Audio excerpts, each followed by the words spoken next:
Avez-vous déjà connu un malaise à l'idée que nous ayons un ancêtre commun avec les singes? C'est parce que nos plus proches cousins, les chimpanzés, se comportent souvent mais très mal en public. Il n'est donc pas surprenant que nous ressentons le besoin de prendre une distance avec eux. Il existe une vieille croyance à laquelle nous avons été créés indépendamment du rêve des animaux. Pourquoi? Eh bien, c'est parce que cela nous donne le sentiment d'être au-dessus des autres animaux. Notre science doit étudier les singes, messieurs, seulement les singes. Tout ça, c'est beau, mais saviez-vous que nous avons un lien de parenté avec les arbres?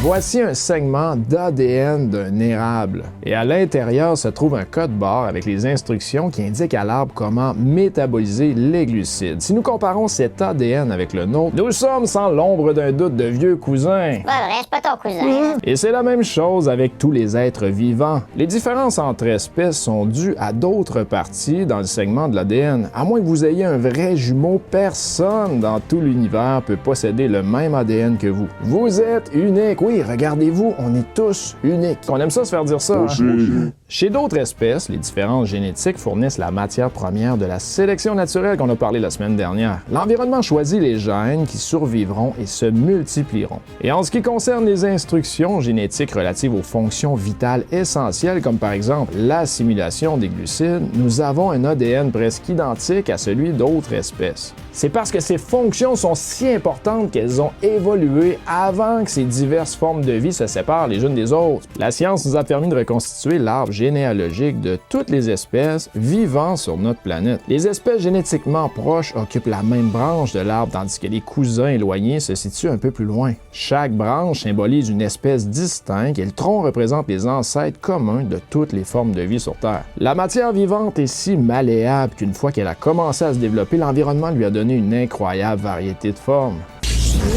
Saviez-vous que les biologistes ont répertorié plus de 500 000 espèces différentes juste pour la famille des scarabées? Wow. Sans parler des variétés de bactéries, il existe des millions d'espèces de plantes et d'animaux qui sont encore inconnus des scientifiques. Et nous n'avons pas encore établi de contact avec la majorité des formes de vie sur Terre. C'est fou, là! Imaginez le nombre d'espèces vivant sur ce merveilleux point bleu pâle. C'est inimaginable, puis on connaît même pas leur existence. L'arbre de la vie s'étend dans toutes les directions de manière à trouver et à exploiter ce qui fonctionne le mieux, à créer de nouveaux environnements et de nouvelles opportunités pour de nouvelles formes de vie. L'arbre de la vie a 3,5 milliards d'années. Il a eu tout le temps de se constituer un impressionnant répertoire de trucs et d'astuces. L'évolution peut camoufler un animal en plante. Elle met des milliers de générations à confectionner un costume pour tromper les prédateurs, pour les obliger à chercher une proie ailleurs. Elle peut aussi camoufler une plante en animal en donnant à ses fleurs l'aspect d'une guêpe, par exemple. C'est la ruse qu'emploie l'orchidée pour que les vraies guêpes la pollinisent. Voici l'extraordinaire pouvoir de la sélection naturelle. Nous sommes ici, une branche minuscule à travers les millions d'autres. Aïe, aïe! Aïe! Aïe!